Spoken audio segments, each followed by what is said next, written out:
Bueno, bueno, la noticia internacional del momento es que en Chile se rechazó la propuesta para una nueva constitución. El último conteo que yo vi, un 62% el rechazo a un 32% el apruebo.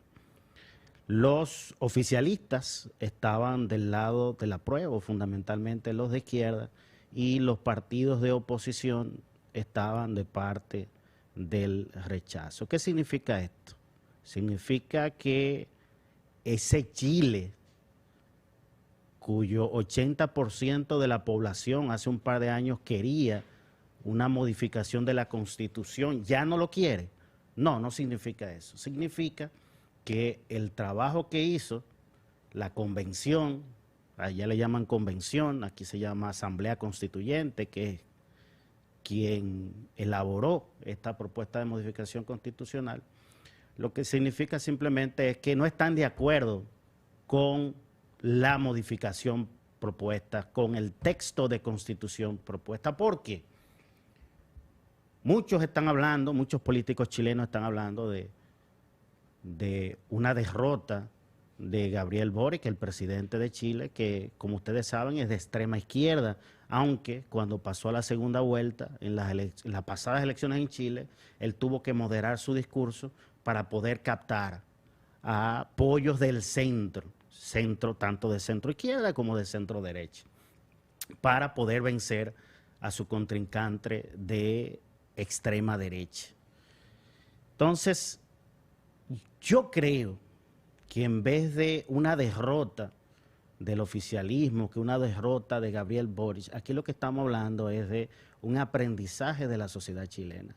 De hecho, el propio discurso del presidente de Chile, después de esta derrota del apruebo, fue muy humilde y habló de buscar consenso, de escuchar al pueblo. Todos sabemos que hubo un estallido social en Chile en el 2019, es decir, antes de la pandemia, y luego este país votó un plebiscito para modificar una constitución que data desde la época del dictador Pinochet. Pero yo creo que hay unas cuestiones que tenemos que tomar en cuenta al analizar los resultados de este proceso, que pueden servirnos para otros países de Latinoamérica.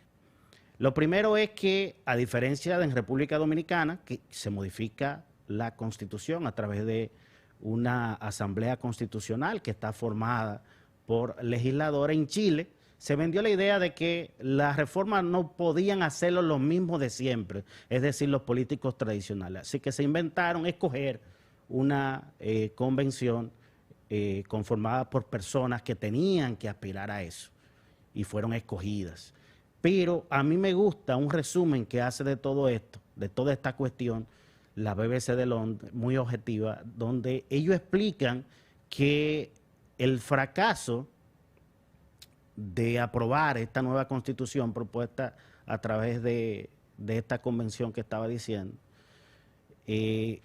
consistía o las englobaba en tres cuestiones. Primero, críticas al texto. En este texto de nueva Constitución de Chile se hablaba de un Estado plurinacional. Eso confundió a la gente. El objetivo era noble porque querían incluir, era el tema de los pueblos indígenas, pero la gente le tomó miedo a esto porque se pensaba que se estaba fraccionando la nación chilena. Otras cuestiones tienen que ver con fake news. Se difundió mucho en Chile que no se iba a respetar la propiedad privada en la nueva Constitución, pero esto era falso. Los mismos que promovían el apruebo estaban pidiendo a la gente que leyera el texto. Así que hubo también temas de fake news. Hubo otras cuestiones que debieron considerarse, como por ejemplo el hecho de querer incluir el aborto en esta nueva Constitución, sin considerar que la gran mayoría de chilenos son católicos y en estos temas influye mucho el tema dogmático. Otra cuestión de estas tres que engloba la BBC de Londres de por qué fracasó la aprobación de esta propuesta de nueva Constitución en Chile está el hecho de que hubo críticas a la propia convención, es decir, como nosotros le decimos en República Dominicana, esta asamblea constituyente conformada por personas de la sociedad chilena. Incluso, pocos días después de instalada la convención o asamblea constituyente, uno de sus miembros, que había llevado un discurso de crítica a problemáticas sociales, fundamentalmente de salud, uno de los miembros elegidos admitió que mintió y dijo tener cáncer para concitar simpatías y poder ser electo en esta cuestión. Y la tercera gran cuestión en que la BBC de Londres engloba el porqué del fracaso de la aprobación de esta nueva constitución por los chilenos está el tema de que hay otras alternativas. De hecho, antes del plebiscito, oficialistas y opositores convinieron que independientemente de lo que pasara en este plebiscito, iban a continuar con los esfuerzos de reformar la constitución chilena, aunque sea por otros medios. Decía que el mismo presidente Gabriel Boric, después de estos resultados, lo asumió con humildad y dijo que van a actuar en consecuencia, que van a escuchar a la sociedad, que van a buscar los consensos que sean necesarios, pero también dice que no parten de cero, es decir, que todo este trabajo que se ha hecho desde el 2020 hasta acá, o desde que se escogió la convención o asamblea constituyente hasta acá, todo esto va a servir para que la sociedad chilena entonces de alguna manera diseñe una constitución adecuada a estos tiempos. Pero ¿por qué decía que podemos aprender de esta situación de Chile en la República Dominicana y en otros países de Latinoamérica?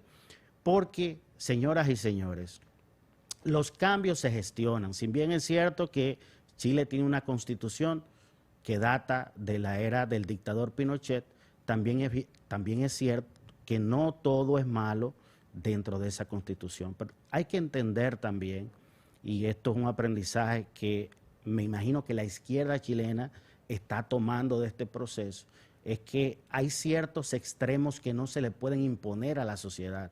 Por ejemplo, yo aquí en República Dominicana, yo apoyo el aborto en las 3 causales, es decir, en 3 situaciones especiales, que son cuando la vida de la madre corre peligro, cuando el producto es inviable o en caso de una violación, solo en estas 3 causales. Pero en República Dominicana no se ha podido aprobar el aborto en 3 causales porque la mayoría del pueblo dominicano es conservador y religioso, ya sea católico o protestante. Eso hay que entenderlo. De hecho, tenemos parado un código, 2 décadas, un nuevo código penal en el Congreso, porque no nos ponemos de acuerdo en aspectos fundamentales como eso. Sin embargo, hay otros aspectos del código que no se han podido aprobar tampoco porque tenemos diferencia en esto. Yo, aunque apoyo las 3 causales, yo también entiendo que probablemente la sociedad dominicana no está preparada para eso ahora. Y a propósito de las declaraciones del presidente de la Cámara, probablemente ese código se apruebe sin las 3 causales. Yo lo he aceptado. Entonces la izquierda chilena tiene que entender eso. Hay ciertas situaciones para las que la sociedad no está preparada. Entonces, hay que aprender a gestionar el cambio. Yo les recomendaría a los chilenos de izquierda que se vean la película Lincoln de Steven Spielberg, donde esta película hace un recuento de cómo este presidente republicano en el siglo XIX logra aprobar la 13ª enmienda para abolir la esclavitud. Pero cómo él tuvo que lidiar con expectativas de legisladores, por ejemplo, que no solo querían que se aprobara que se eliminara la esclavitud, sino también que se declarara igualdad entre las razas, que negro y blanco eran iguales. Pero la sociedad estadounidense de esa época no entendía eso. Podía entender lo de abolir la esclavitud, porque estaban incluso casi terminando la guerra civil entre los estados del norte y los estados del sur. Eso lo podía entender, abolir la esclavitud, pero todavía no estaba preparada para la igualdad de raza. Y entonces, congresistas de esa época tuvieron que moderar su discurso, escuchen bien, sobre la igualdad de raza para poder aprobar la abolición de la esclavitud, es decir, la 13ª enmienda. Fíjense qué cuestión tan complicada. Y el mismo Lincoln entendía que a él o a futuros políticos le tocaría otros temas que tenían que ver con la igualdad racial, pero primero tenían que abolir la esclavitud y tenía que hacerse antes de que acabara la guerra civil. Hay que tener esa inteligencia como político.